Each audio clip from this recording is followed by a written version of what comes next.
네, 이제 디모데전서 강해를 지나서 이제 디도서 강해로 연결해서 패싱 온 더 바튼 더 가스펠 릴레이라는 제목의 말씀 주제로 같이 하나님 말씀 나누고 있습니다. 오늘 디도서 1장 10절부터 16절 본문으로 입으로는 하나님을 안다고 말하지만 이라는 제목의 말씀으로 하나님 말씀 선포하도록 하겠습니다. 여러분들은 신앙생활 하시면서 어떤 순간이 가장 두렵게 여겨지십니까? 성경이 말하는 가장 두려운 순간을 생각해 보면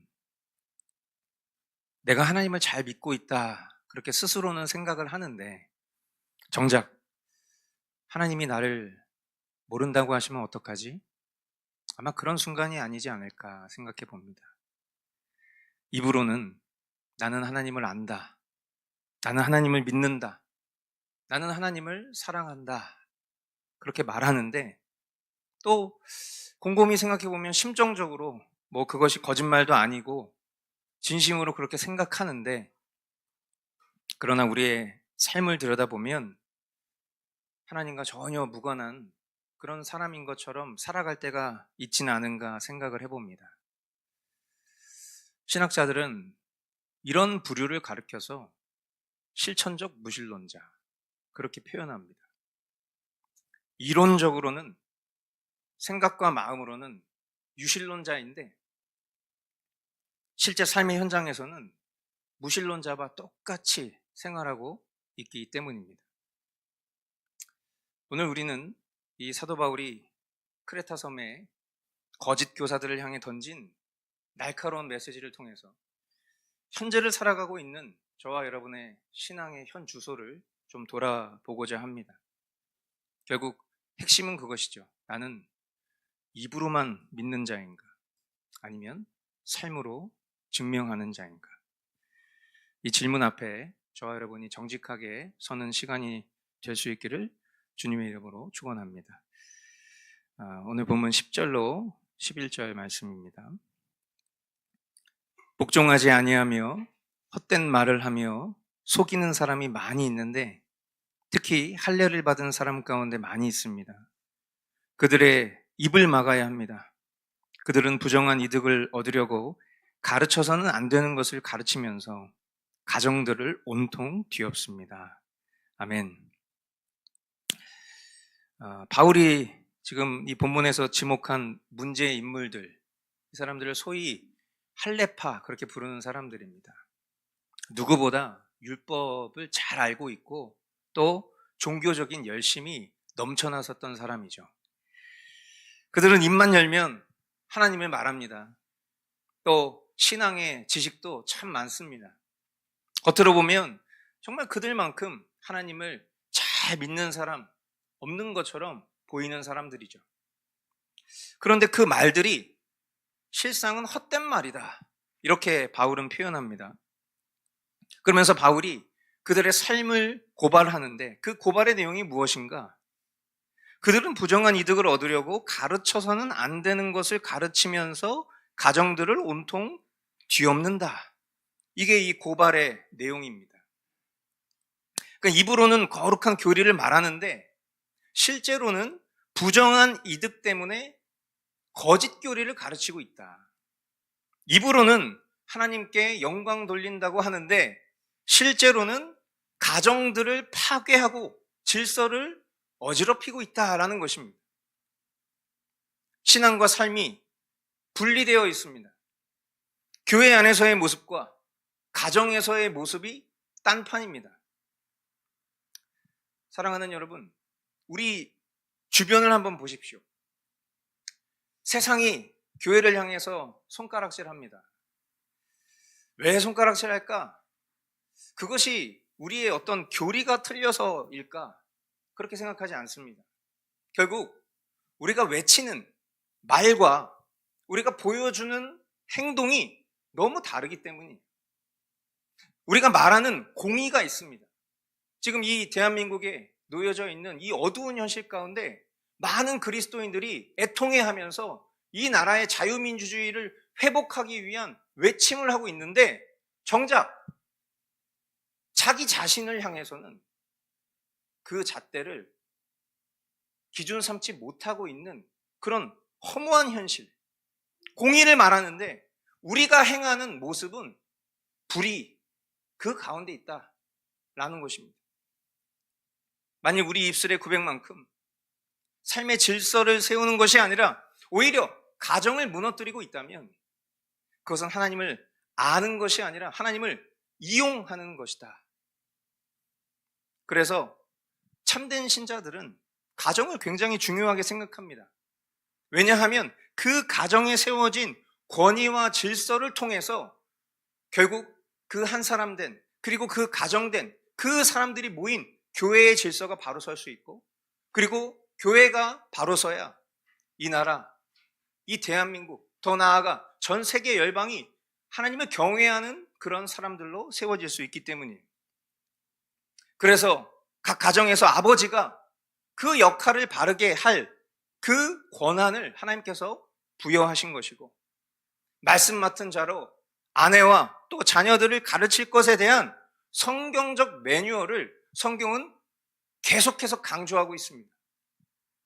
그렇게 세워진 가정의 질서가 거듭 말씀드리지만 교회의 질서와 연결되는 것이고, 그리고 그런 교회된 우리 각 사람이 이 세상의 구성원으로 파송되어서 빛과 소금의 역할을 행할 수 있는 것, 그것이 하나님께서 제정하신 법치입니다. 하지만 교회가 이러한 질서를 세우지 않고 그저 세상의 기준과 자신의 어떤 편의에 맞는 방식으로 말씀을 가르쳤다 보니까 예배당 안에서 누리는 우리의 안락함은 결코 성경적 가정의 회복을 주지 못하고 오래 신앙생활에도 바뀌는 것은 없는, 그냥 결국 뭡니까? 이 예배당 안에서 눈물을 흘리고 감동하고 느끼고 끝난 거예요. 왜 이런 지경에 이르렀음에도 불구하고 변화가 없는가? 이어지는 말씀을 보시면 12절로 15절 말씀입니다. 크레타 사람 가운데서 예언자라 하는 어떤 사람이 말하기를 크레타 사람은 예나 지금이나 거짓말쟁이요 악한 짐승이요 먹는 것밖에 모르는 게으름뱅이다 하였습니다. 이 증언은 참말입니다.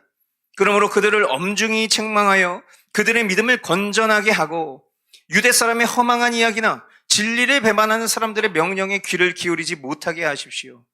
깨끗한 사람에게는 모든 것이 깨끗합니다.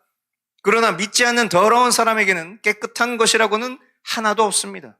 도리어 그들의 생각과 양심도 더러워졌습니다. 아멘. 바울은 그 원인을 두 가지로 진단합니다. 첫째, 거짓된 문화에 젖어 있기 때문입니다.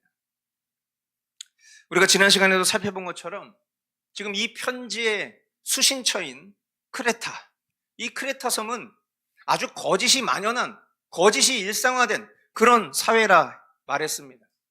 남을 속여서 내 배를 채우는 것이 마치 능력인 것처럼 그렇게 인정받는 사회였던 것입니다.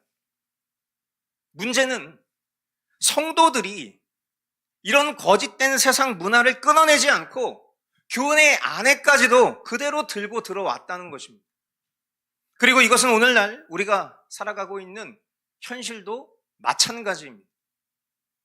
과거 우리 믿음의 선진들은 예수를 믿으면 술과 담배를 끊어야 되니까 예수 믿는 것을 주저할 만큼, 바꿔서 얘기하면 내가 예수님을 믿으면 이전에 내가 살아왔던 삶의 방식을 끊겠다라는 그런 각오를 하면서까지도 예수를 믿기로 결단했었던 모습들이 있었어요.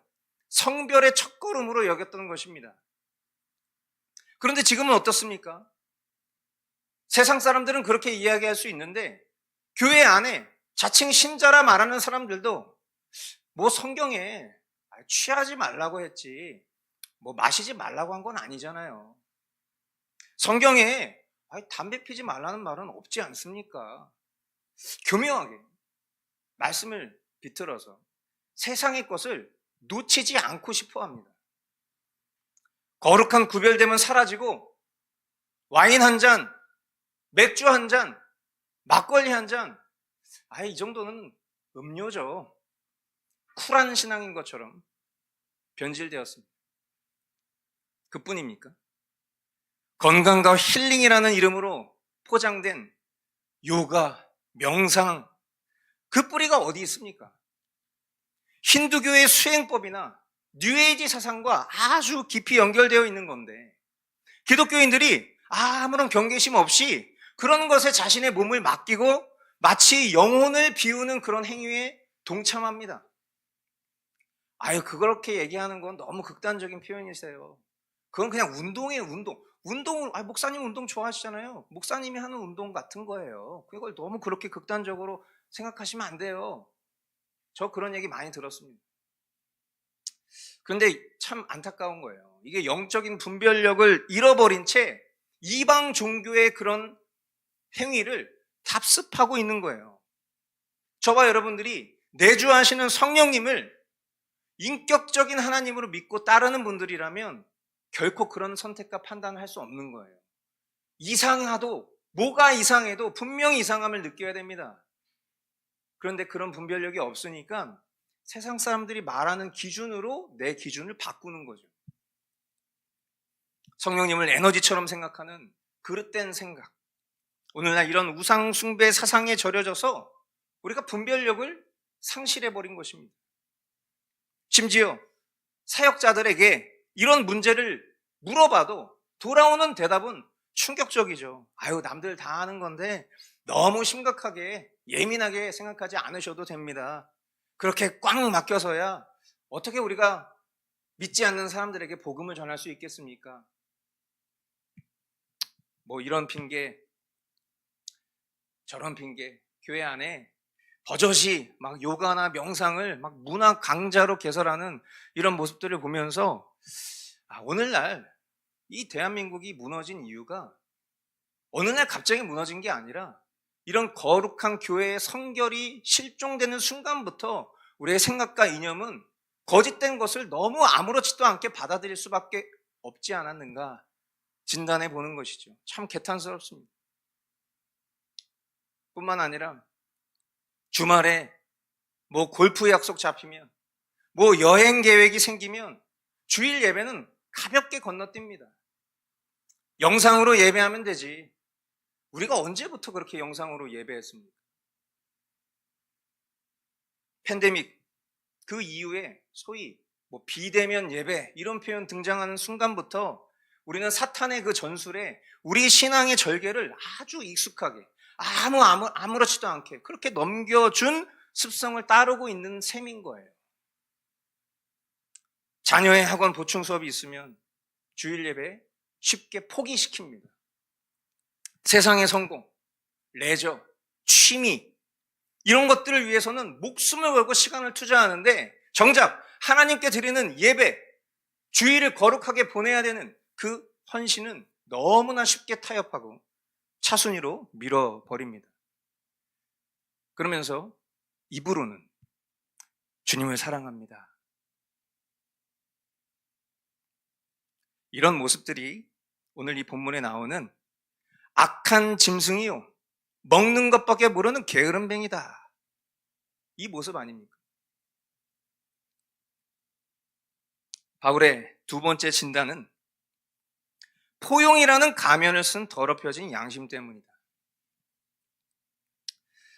본문에 이렇게 기록되어 있죠. 믿지 않는 더러운 사람에게는 깨끗한 것이라고는 하나도 없습니다. 도리어 그들의 생각과 양심도 더러워졌습니다. 오늘날 교회 안에 퍼진 가장 무서운 것이 무엇일까? 저는 왜곡된 포용주의라고 생각합니다. 이런 것들이죠. 하나님은 사랑이시니까 다 이해하셔. 시대가 변했는데 너무 그렇게 말씀 율법적으로 굴지 맙시다. 젊은 사람들을 좀 품으려면 교회가 좀 문턱을 낮춰야 돼요. 이런 말들이죠. 얼핏 들으면 그 말도 맞는 말 같습니다. 그리고 이런 말 우리가 주변에서 자주 듣는 말이기도 해요. 그런데 이것은 복음이 아니에요. 이것은 타협입니다.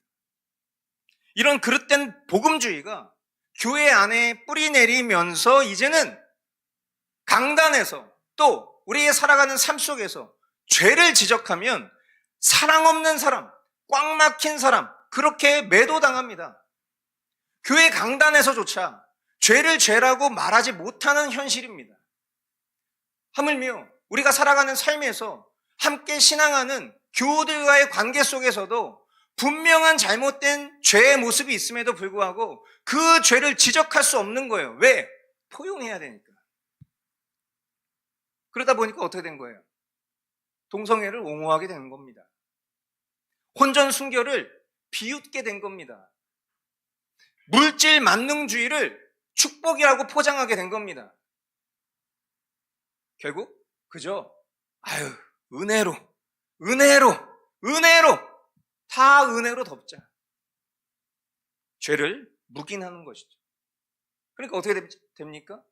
우리 안에 선한 양심이 마비되기 시작합니다. 거룩한 기준이 무너지기 시작합니다. 그러니까 어떻게 되는 거예요? 뭐 WCC, WA, NCCK 뭐 이런 거 요즘에 굉장히 많이 얘기하는데 뭐 그런 얘기 할 필요 없어요. 그런 단체들이 보여주는 종교다원주의와 집단적 배교 행위는 결국 갑자기 생긴 일이 아니에요. 이미 우리 안에 그런 일들이 있는 겁니다. 우리 심령 안에, 우리 교회 안에 그런 일들이 있는 거예요. 우리 한 사람 한 사람의 작은 타협들이 모여서 만들어낸 누구 어떤 단체, 어떤 대표자, 그 사람들 손가락질하면서 우리가 저 단체에 저런 배교의 물결에 참여하지 말아야 됩니다라고 얘기하고 있는 그 손가락 넘어 나를 가리키고 있는 나머지 손가락을 우리는 봐야 된다는 거예요. 거대한 배도의 결과는 어느 날 갑자기 누군가에 의해서 만들어낸 것이 아니라 저와 여러분 역시도 거기에 가담하고 동참했던 겁니다. 그래서 오늘 이 본문의 바울은 디도에게 아주 강력한 처방을 내립니다. 뭐라고 얘기하죠? 그들을 엄히 꾸짖으라. 여러분, 이 꾸짖는다는 단어 어감이 어떻게 들리십니까?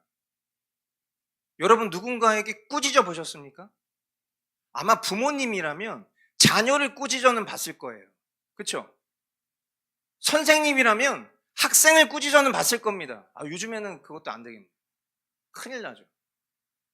여러분, 꾸짖는 게 실종되고 있는 시대입니다. 우리가 살아가는 시대가. 교회에서 여러분, 목사님이 성도분들 개인적으로 면담해서 꾸짖는 거 경험해 보셨습니까? 꾸짖으면 어떻게 될까요? 사랑 없는 목사님 되지 않겠습니까?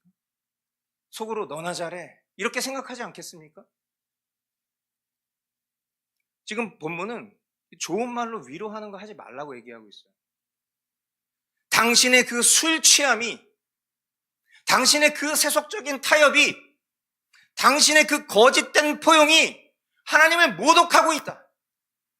엄히 꾸짖으라 라고 말하고 있는 거예요. 우리가 정말 비판해야 될 것에 대해서는 사람들 뭐라고 얘기하죠? 비판하지 마세요. 정죄하지 마세요. 이렇게 얘기해요.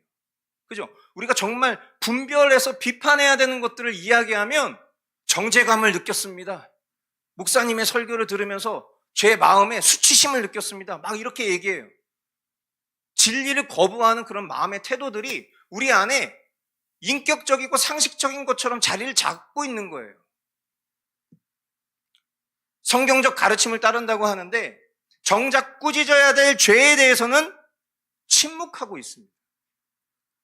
관용이 아니라 그것은 그 영혼들을 죽이는 방임이다 라는 것을 우리 모두는 깨달아야 돼요.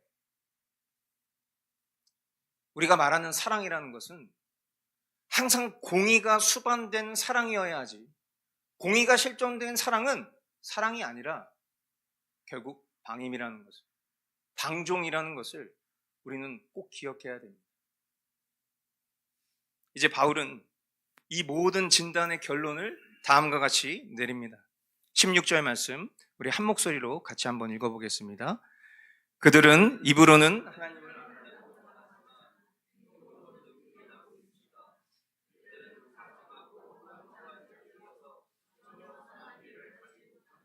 아멘. 우리는 흔히 베드로처럼 예수님을 모른다 이렇게 말로 부인하는 것, 이런 것을 배신이라고 생각하는데, 성경은 더 무서운 배신이 있다고 말합니다. 그건 뭡니까? 결국 우리의 행위로, 우리의 삶으로 예수님을 부인하는 것, 그것을 배신이라고 말하는 것입니다. 예배당에서는 우리가 주님을 왕으로 높이지만 정작 돈 앞에서는 만몬에게 무릎 꿇는 것. 입으로는 주님 사랑합니다 라고 말하지만 실제로는 하나님을 경홀히 여기고 지체를 무시하고 멸시하는 것. 하나님이 살아계심을 믿습니다 라고 말하는데 아무도 없는 곳에서는 마치 CCTV가 꺼진 것처럼 죄를 짓는 것. 이 모든 것이 삶으로 하나님을 부인하는 배신이에요. 바울은 이런 자들을 향해 세 가지 판결을 내립니다. 가증한 자, 완고한 자, 전혀 선한 일을 하지 못하는 자. 이보다 더 비참한 결말이 어디 있겠습니까? 사랑하는 성도 여러분, 오늘 입으로는 하나님을 안다고 말하지만 이라는 이 설교의 제목이 누군가를 향한 비판의 칼날이 아니라 우리 자신을 비추는 거울이 되기를 바랍니다. 우리는 너무나 쉽게 하나님을 안다 그렇게 말하는 것 같아요. 여러분, 우리가 하나님을 사랑하기 위해서는 어떻게 해야 되죠? 하나님을 알아야 돼요.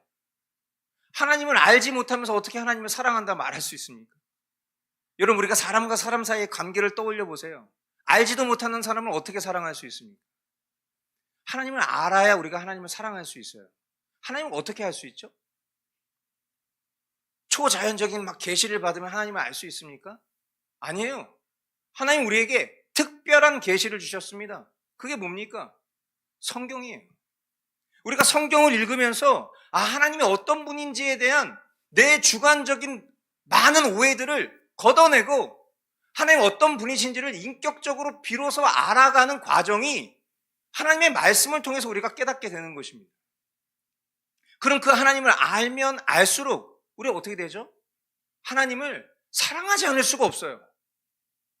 그러나 연약한 우리의 행실이 하나님을 사랑한다 입술로 말하지만 여전히 부족하고 여전히 패역한 것이 존재하지만 그럼에도 불구하고 그런 우리의 행실과 행위를 기준 삼지 않으시고 예수 그리스도의 의로 우리를 조건 없이 사랑하시는 그 하나님의 사랑을 더 깨닫게 되면 우리는 더 하나님을 감사하고 송축할 수밖에 없게 되는 것입니다. 히브리어에 안다라는 단어, 야다라는 단어죠. 여러분 다 아시는 단어잖아요. 그 단어가 결국 무슨 의미냐면 부부간의 관계를 말하는 것입니다.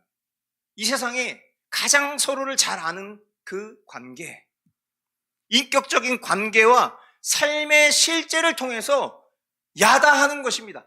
아는 것입니다. 그게 하나님을 아는 거예요. 하나님을 진짜 아는 사람은 어떻게 될까요? 여러분, 하나님 진짜 알면 하나님을 경외하게 됩니다. 하나님은 하나님이시기 때문에 그래요. 저와 여러분은 하나님의 형상으로 창조된 피조물입니다. 피조물이 창조주를 알게 되면 어떻게 될까요? 당연히 경외할 수 있는 마음밖에 들지 않을 거예요. 좀 다르게 표현하면 두려워하는 것입니다. 하나님을. 두렵고 떨리는 마음을 갖게 되는 거예요. 그 하나님이 어떤 분인지를 아니까. 무지성으로 그냥 주님은 나의 친구시죠. 주님은 나의 위로자 되십니다. 주님은 나를 너무 사랑하시는 분이세요. 그렇게만 그 감정을 가질 수가 없을 거예요. 정말 하나님을 아는 사람이라면. 예배도 마찬가지죠. 예배 안에서 누리는 자유함은 우리의 거동이 자유로운 자유함이 아닙니다. 우리가 하고 싶은 대로 우리의 느낌과 감정을 배출하는 것이 우리의 자유가 돼서는 안 됩니다. 하나님이시라는 것을 우리가 알면서 그 앞에서 우리가 하나님을 하나님으로 송축하고 높여드릴 때 그 안에서 주님이 주시는 참된 자유가 저와 여러분들에게 깨달아져야 할 그게 자유죠. 이렇게 하나님을 찾지 않은 사람은요, 우리가 살아가는 삶 속에서 무엇에 목숨을 거느냐? 하나님 말씀에 목숨을 거는 겁니다. 왜? 하나님을 더 알고 싶으니까. 그리고 그 하나님을 진짜 아는 사람이라면 결국 우리의 입술의 고백이 우리의 손과 발이 되는 것입니다.